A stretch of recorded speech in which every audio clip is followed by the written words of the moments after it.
Nama Zulkarnain Kadir begitu populer ketika menjadi Wali Kota Kendari periode 2017-2022. Seorang yang berlatar belakang pendidikan ekonomi kini terjun ke dunia politik. Nah, bagaimanakah sesungguhnya sosok beliau? Hari ini tim kru Topik, tokoh pilihan kita, akan berbincang santai bersama dengan Bapak Wali Kota Kendari, Zulkarnain Kadir.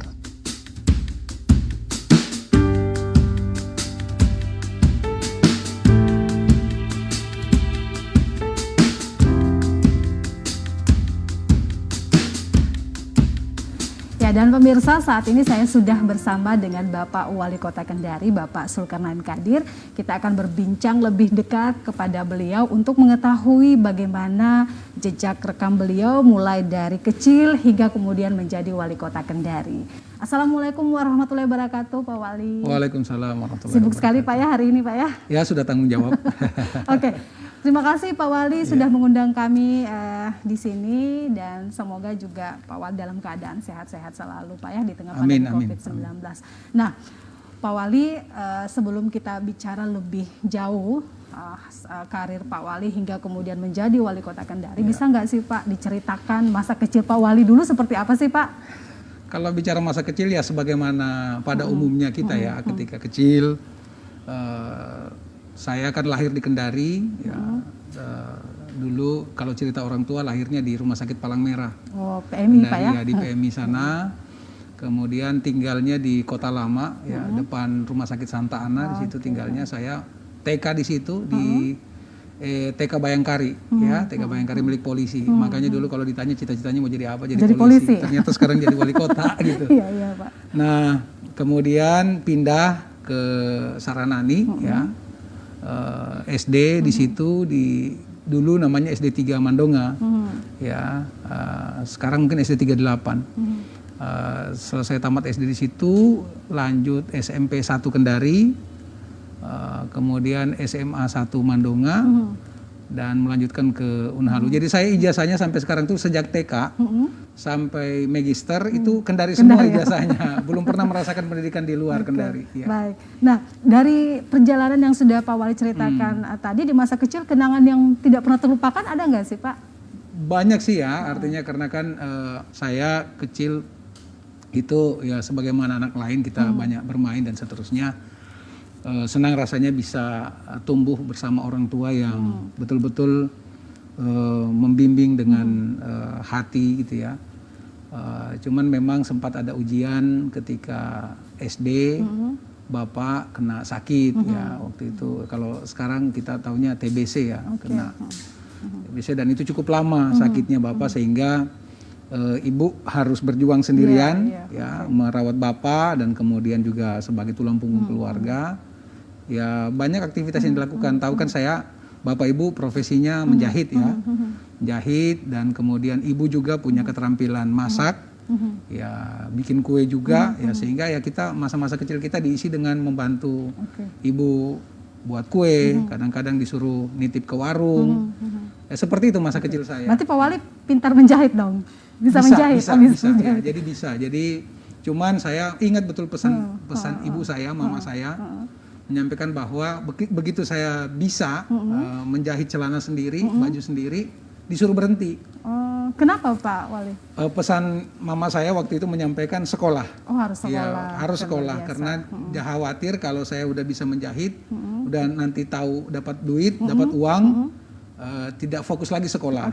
Ya sementara mama saya itu memang ingin saya sekolah semaksimal yang diinginkan gitu ya. Jadi ya sudahlah, saya waktu itu fokus sekolah dan memang betul-betul berusaha untuk memenuhi harapan orang tua, dan alhamdulillahnya ya bukan untuk ini ya karena ditanya, ya, saya dari 1 SD sampai tamat SD itu ranking 1 terus di SD gitu. Sampai sekarang mungkin ya, Pak jadi mahasiswa terbaik. Ya, alhamdulillah makanya bisa masuk ke SMP 1 ya.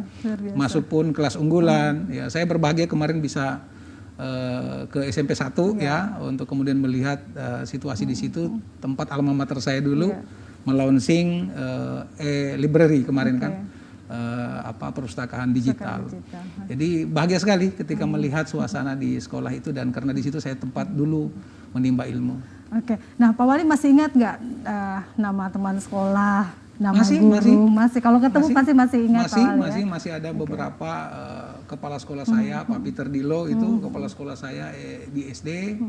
Kemudian SMP Pak Parisa Salik ya, Pak Laude Parisa Salik itu guru kepala sekolah yang sangat berwibawa. Saya sempat kemarin ngomong dengan guru-guru di SMP 1 bahwa dulu itu jangankan melihat sosok kepala sekolah, lihat bayangannya pun kita udah gemetar gitu. Udah takut. Ya itu suasana-suasana yang ya teman-teman banyak sampai sekarang alhamdulillah masih silaturahim. Tapi yang jadi ada jabatan politiknya di antara teman dekat Pak Wali ya Pak Sul saja atau ada ya kan spektrum kita sudah cukup luas ya. Ada teman-teman yang di birokrasi, ya ada juga yang teman-teman di dunia usaha. Ada juga di profesi yang lain gitu ya. Masih kalau SMP kita aktif. SMP yang paling aktif saya itu silaturahmi SMA. Teman-teman SMA itu sudah lebih dari 10 tahun kita menyambung silaturahim, dan alhamdulillah dengan bantuan teknologi sekarang kan kita bisa terkoneksi lagi ya, walaupun yang sudah di luar daerah gitu. Pak Wali, kami dapat informasi nih Pak Wali ada beberapa catatan, katanya Pak Wali mulai dari SMP sampai SMA itu menjadi pengurus OSIS begitu Pak Wali. Itu apa sih motivasinya Pak Wali? Ya jadi kan saya merasa diri termasuk orang yang cukup aktif, ya, ingin tahu banyak hal. Oleh karena itu wadahnya ya berorganisasi. Di SMP tergabung dengan OSIS ya, kemudian dengan Rohis ya, kita mengenal itu dulu.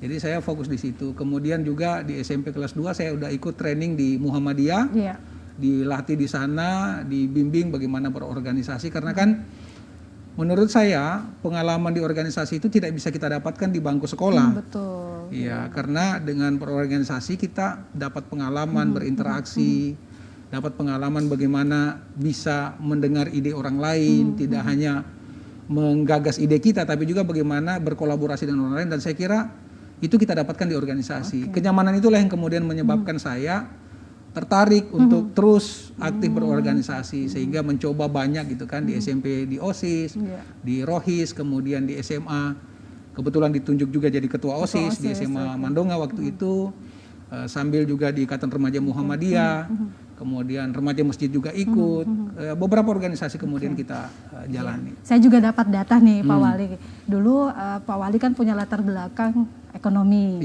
pernah menjadi marketing, kemudian pernah menjadi auditor, pernah juga menjadi staff accounting. Ini agak bertolak belakang dengan karir Pak Wali saat ini. Ini kenapa sih Pak memilih dunia politik, ataukah serba kebetulan atau gimana nih Pak? Ya kan kita meyakini ya sebagai orang yang beriman bahwa tugas kita manusia ini hanya berusaha saja, berikhtiar saja, dan kemudian segala sesuatunya ada takdir Allah yang kemudian menggiring kita. Kalau sepintas dilihat ini sesuatu yang tidak connect. Iya betul. Tetapi yang saya rasakan justru ini perjalanan yang memang pada akhirnya saya melihat sesuatu yang saling mensupport ya, karena pengetahuan saya tentang keuangan, pengetahuan saya tentang bagaimana membaca laporan itu sangat bermanfaat saat ini. Bahkan ketika saya anggota DPR pun di tahun 2004 itu sangat bermanfaat, karena tidak banyak teman-teman anggota DPR yang bisa membaca laporan keuangan pemerintah kan waktu itu, sehingga saya bisa memberikan masukan, bisa memberikan pemikiran banding kepada pemerintah saat itu terkait dengan bagaimana keuangan pemerintah itu dijalankan. Dan sekarang semakin terasa manfaatnya, apalagi kan kita tahu bersama bahwa situasi pandemi ini menyebabkan kita harus betul-betul kreatif, harus betul-betul bisa mengatur secara efisien anggaran kita, sehingga dengan anggaran yang terbatas ini kita tetap bisa melayani dan memberikan infrastruktur yang memadai buat masyarakat kita. Tapi kenapa sih Pak milih dunia politik? Biasa kan kalau kita nanya-nanya nih sama masyarakat, kalau dunia politik itu kan tidak ada kawan, tidak ada lawan yang abadi. Kenapa tertarik dunia politik Pak? Jadi kalau bisa dibilang saya di politik ini tersesat di jalan yang benar. Jadi benar ada pandangan seperti itu ya. Ada yang mengatakan bahkan ada yang mengatakan bahwa politik itu kotor, politik itu menghalalkan segala cara dan seterusnya. Cuman ada satu dulu guru saya, ustadz saya, yang pernah menasehati saya. Jadi saya dulu ya termasuk ketika aktif di kampus, di mahasiswa, itu termasuk yang apolitis.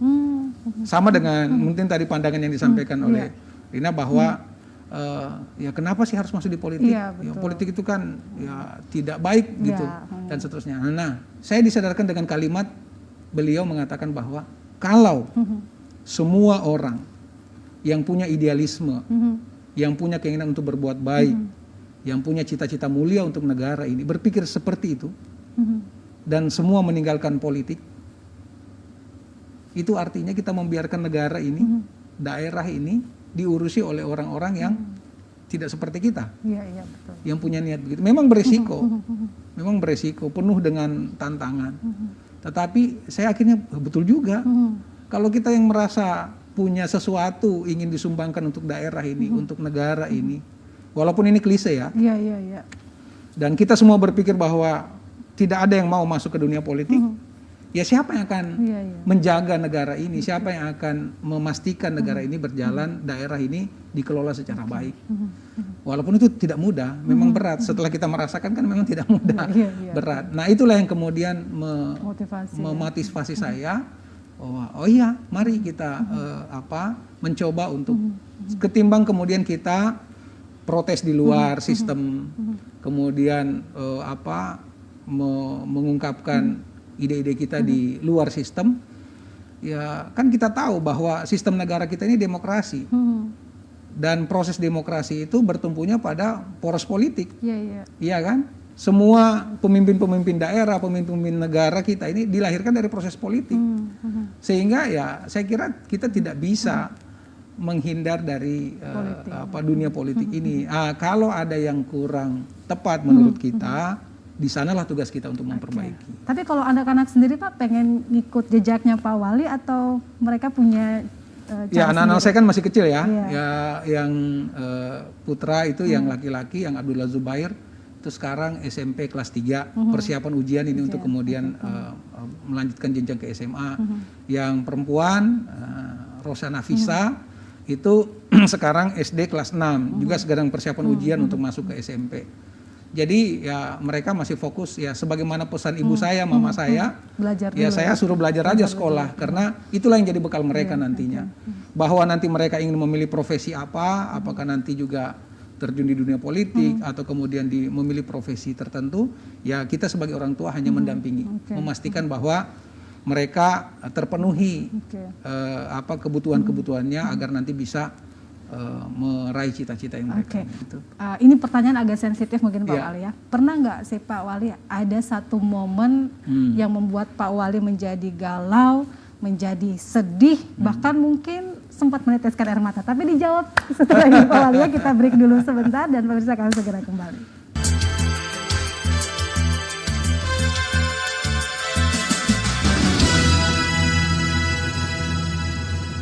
Nah, Pak Wali, momen apa itu Pak Wali?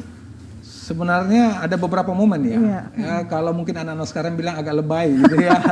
Tapi kan saya juga manusia biasa. Iya, betul. Saya juga manusia biasa yang juga kemudian di waktu-waktu tertentu, saat-saat tertentu yang merasakan bahwa kok seberat ini gitu ya. Tiba-tiba misalnya seolah-olah nampak jalannya begitu terjal begitu. Ada momen-momennya, apalagi COVID ini saya kira banyak momennya ya. Kemarin saya terkena COVID juga, itu juga momen yang menurut saya ya membawa saya untuk kemudian merenung lebih dalam bahwa kehidupan ini ya seperti ini. Kita harus siap untuk menjalani situasi-situasi yang dimana kita sangat bersemangat, sangat termotivasi. Tapi di waktu-waktu tertentu kita juga harus siap bahwa ada waktu di mana kita harus merenung lebih dalam, kita harus menggali diri kita, ini kira-kira benar enggak yang kita lakukan atau sudah tepat atau tidak. Dan memang selalu yang menyebabkan saya itu kadang-kadang itu ketika mengambil keputusan-keputusan besar. Ya, misalnya ketika COVID ini kan banyak sekali keputusan-keputusan yang menurut saya itu sangat beresiko, ya, sangat berdampak luas terhadap masyarakat. Ya, termasuk memutuskan PPKM. Itu kan kita ada perang batin ya. Ini satu sisi kita ingin menyelamatkan masyarakat. Di satu sisi kita ingin menjaga agar masyarakat bisa terhindar dari penularan COVID. Tapi di sisi yang lain ada juga suara-suara masyarakat yang teriak bahwa kenapa harus dibatasi dengan pembatasan-pembatasan, akhirnya kami tidak dapat penghasilan, kami tidak harus kami kesulitan untuk bisa makan dan seterusnya. Ini kan perang-perang batin yang mungkin tidak banyak orang mengalami, dan saya mengalami itu. Tetapi sekali lagi ketika alhamdulillah ya, kami dididik, saya bersyukur sekali dengan di orang tua mendidik untuk selalu dekat dengan agama, sehingga di titik-titik itu saya selalu ya kembalikan kepada Yang Maha Kuasa. Tugas kita manusia hanya melaksanakan tugas, melaksanakan peran di dunia ini. Yang penting yang penting saya sudah mengerahkan seluruh pikiran, energi, kemampuan, energi, waktu yang saya berikan, saya serahkan semuanya. Saya juga sebelum mengambil keputusan minimal bismillah gitu sebelum tanda tangan gitu. Karena ini sesuatu yang akan kita pertanggungjawabkan saatnya nanti. Ya tentu harus terus menanya hati apa benar yang kita lakukan, kemudian juga selalu menganalisa, mencari informasi selengkap mungkin, mencari data sebanyak mungkin supaya ketika kita mengambil keputusan itu betul-betul kita firm meyakini yang kita lakukan. Itu. Ya, Pak Wali, saya juga sering membaca media sosial, ada yang mengkritik secara frontal mengenai Pak Wali, ada yang menghujat dan lain sebagainya, dan tidak sedikit juga yang memberikan apresiasi terhadap kinerja Pak Wali. Nah, bagaimana mengendalikan emosi itu, Pak?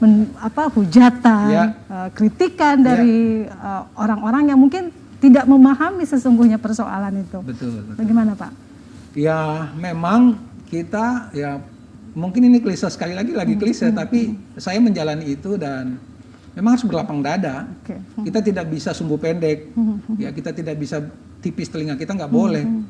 Karena ya ada nasihat yang kemudian saya pernah ungkapkan juga bahwa jangan cepat melambung ketika mendapatkan pujian dan jangan berkecil hati ketika mendapatkan cacian. Karena boleh jadi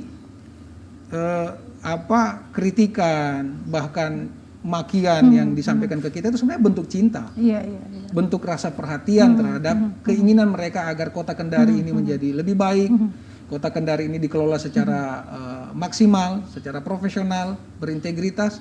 Saya kira itu tuntutan mereka, dan tidak sedikit saya mendapatkan gagasan dari kritikan-kritikan itu. Makanya saya malah berterima kasih dengan kritikan-kritikan. Sebaliknya, pujian juga jangan disikapi berlebihan, karena tidak semua yang manis itu gula, ya, tidak semua yang manis itu madu.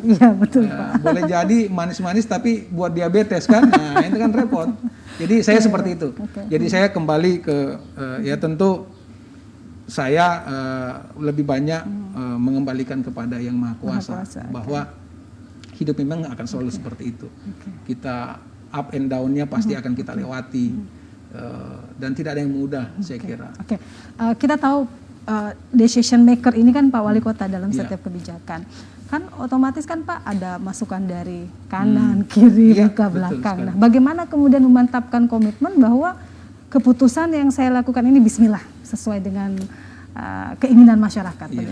Jadi saya itu termasuk orang yang tidak banyak curhat ke orang. Agak sedikit tertutup begitu Pak ya? Bukan juga tertutup, tetapi memilih. Memilih.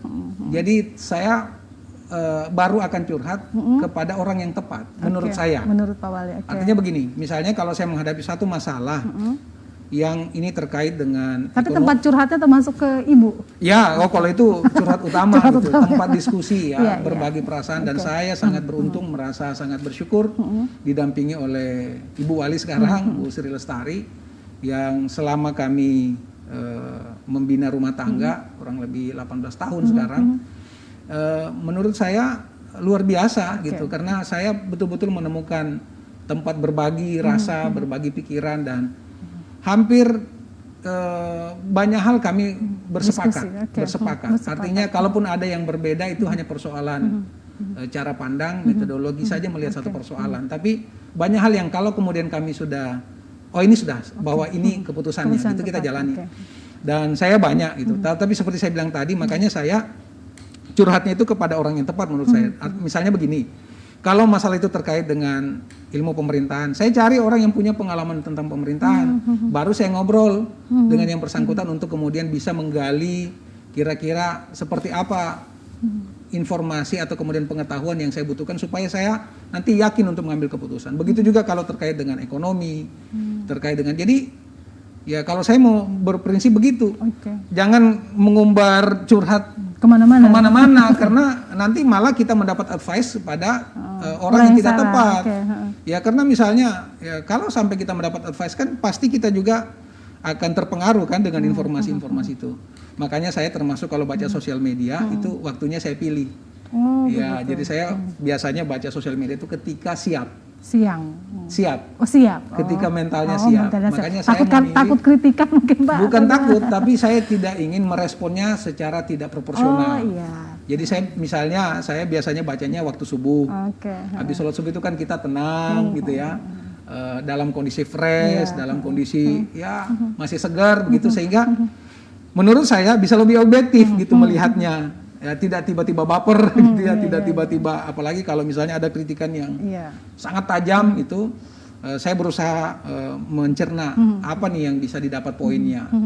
Kalau sekiranya itu memang ada sesuatu yang harus kita tindak lanjuti, saya dengan senang hati malah merespon, walaupun tidak langsung ke orangnya, tapi saya coba pilah, kira-kira saya tindak lanjuti seperti apa. Dan sangat jarang saya merespon di sosial media, gitu.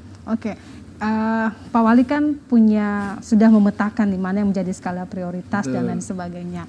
Nah, bagaimana kemudian Pak Wali menekankan kepada ASN supaya mereka bisa menerjemahkan apa yang diinginkan oleh Pak Wali untuk membangun Kota Kendari? Ya, saya kira saya juga sekali lagi merasa sangat beruntung. Ya, karena di Kota Kendari ini kita disupport oleh SDM-SDM yang menurut saya sangat mumpuni, bahkan rata-rata di atas rata-rata, sehingga saya tidak terlalu banyak kesulitan sebenarnya, karena teman-teman ini luar biasa menurut saya. Artinya ketika kita punya sebuah gagasan, kita punya sebuah ide, kita punya sebuah rencana untuk kemudian diperuntukkan bagi masyarakat Kota Kendari, saya tidak kesulitan, karena teman-teman dengan cepat bisa merespon, dengan cepat bisa menerjemahkan, dengan cepat bisa melakukan di lapangan. Saya sangat terbantu dengan itu. Makanya saya dengan teman-teman seluruh pejabat dan pemangku kebijakan di Kota Kendari ini, saya ajak diskusi. Tidak pernah itu saya kemudian mengatakan harus seperti ini. Saya minta pendapatnya dulu. Kalau menurut Bu Sekda seperti apa, menurut dinas teknisnya seperti apa. Bahkan di luar pemerintahan pun saya minta pandangan. Kita minta pandangan dulu. Setelah itu kita rapatkan, baru kemudian kita ambil keputusan. Tapi kenapa tidak membentuk tim ahli saja begitu Pak? Dari beberapa background pendidikan. Ada beberapa tim ahli yang kita misalnya minta pandangan gitu ya. Tetapi kan terbatas ya slotnya di pemerintahan untuk formalnya. Tetapi secara informal saya sangat beruntung karena banyak tokoh-tokoh yang mungkin juga tidak berkenan namanya disebutkan, tapi saya mintai pendapat, saya mintai pandangan, saya mintai nasihat, seperti itu, dan alhamdulillah seringkali saya sangat terbantu dengan itu. Pak Wali sempat beberapa waktu yang lalu pas Pak Wali melakukan perombakan reshuffle, ini sempat ada yang WA Pak, mempertanyakan, ada yang mengatakan bahwa latar belakangnya bukan dilihat dari kinerja, tetapi persoalan like and dislike. Nah, bagaimana menanggapi itu Pak? Kita sebagai pejabat publik harus menyadari bahwa tidak akan ada satupun yang kita lakukan yang luput dari sorotan. Iya kan? Kalau saya pandangan itu ya kita dengarkan dan saya mengecek apakah benar yang disampaikan itu. Memang agak sulit kalau kemudian kita merespon sesuatu tanpa data. Makanya saya itu selalunya berbasis data. Jadi kalau ada yang komplain, saya tanya yang dikomplain apa, datanya apa, jangan-jangan cuma asumsi kan gitu. Ini kan misalnya tadi kalau disebutkan bahwa ini like dan dislike, yang mana kan gitu. Kalau saya bertanya begitu, ya, objek yang mana nih yang dimaksud, posisi yang mana yang dimaksud, disampaikan ke kami. Saya terbuka. Kalau memang tidak sedikit juga yang kemudian kita lakukan koreksi, ya. Tetapi lagi-lagi berbasis data. Kalau memang yang bersangkutan merasa punya kinerja, ya kan kita juga punya datanya. Kita buka datanya, kan ada di BKD, BKPSDM sekarang, ada di Inspektorat. Tinggal kita buka datanya. 2022 masa kepemimpinan Pak Wali kan akan berakhir. Kira-kira PR terberat yang harus tuntas sebelum masuk tahun 2022 apa nih Pak? Saya kira kalau berbicara pembangunan itu akan selalu dinamis ya. Saya kira kalau berbicara tuntas, saya kira tidak akan pernah tuntas membangun daerah ini, karena kita akan terus pingin, kalaupun kita mencapai sesuatu, kita pasti ingin mencapai berikutnya lagi. Tetapi kami konsen untuk ke visi misi Kota Kendari, karena ini kan amanat dari masyarakat yang diwakili oleh DPRD Kota Kendari. Visi misi Kota Kendari kan mewujudkan Kota Kendari sebagai kota layak huni, dan alhamdulillah berdasarkan indikator-indikator resmi, baik itu lembaga pemerintah maupun lembaga-lembaga yang menilai kinerja kita, ya progresnya nampak, progresnya kelihatan, terbukti Kota Kendari berada di ranking 5 IPM, Indeks Pembangunan Manusia, dan saya kira ini bukan lembaga yang tidak punya kredibilitas yang mengeluarkan. Ini pemerintah pusat yang menilai bahwa kita berada di ranking 5. Dan itu capaian yang menurut saya harus kita pertahankan sampai ke depan. Bahkan saya kira kalau bisa jangan hanya 5 besar. Kalau bisa di ranking 1 nasional, kan seperti itu kan cita-cita kita. Termasuk infrastruktur, saya kira masih ada beberapa yang harus kita benahi dan harus kita ini, karena memang dengan COVID-19 ini terpaksa kita harus agak bersabar, karena beberapa anggaran yang sudah kita programkan untuk menuntaskan, katakan misalnya jalan untuk diperbaiki, drainase dan seterusnya, itu harus ditangguhkan karena ada pemotongan anggaran, ada refocusing dan seterusnya. Tetapi kami terus bertekad, mudah-mudahan kita berharap COVID ini mungkin kalau kita berharap segera berakhir mungkin terlalu optimis ya. Tetapi paling tidak kita berusaha dengan situasi yang tidak mudah ini, tahun depan mudah-mudahan harapan-harapan masyarakat itu bisa kami jawab. Baik. Dari beberapa catatan perjalanan Pak Wali hari ini disampaikan kepada kami, apa pesan yang Pak Wali ingin sampaikan dari sejarah perjalanan Pak Wali?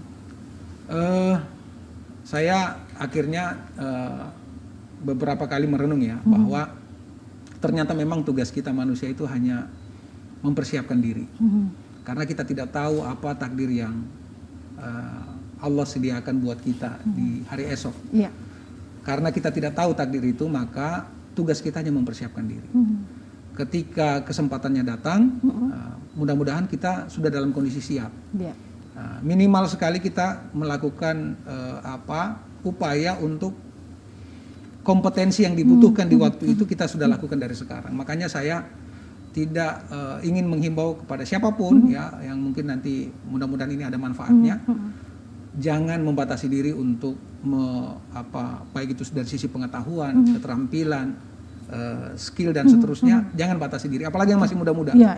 Ya, perkaya diri Anda dengan berbagai keterampilan. Apalagi sekarang era teknologi, pelajari teknologi ini. Ya, minimal jangan ketinggalan. Minimal kita tidak gaptek, minimal kita tidak menjadi orang yang tidak paham tentang teknologi ini. Ini penting sekali ke depan. Karena kita tidak tahu apa yang terjadi besok. Karena dengan persiapan-persiapan yang kita lakukan sekarang, siapa tahu kemudian Allah menakdirkan kita untuk melakukan satu tanggung jawab yang bermanfaat untuk orang banyak, dan insya Allah dengan persiapan-persiapan kita bermanfaat nanti. Baik, terima kasih Pak Wali sudah menceritakannya perjalanan Pak Wali hari ini, dan mudah-mudahan juga menginspirasi seluruh masyarakat Indonesia, khususnya masyarakat Sulawesi Tenggara. Dan pemirsa, demikian bincang-bincang kita dengan Pak Wali Kota Kendari, Bapak Zulkarnain Qadir. Terima kasih atas kebersamaan Anda. Assalamualaikum warahmatullahi wabarakatuh. Waalaikumsalam warahmatullahi wabarakatuh.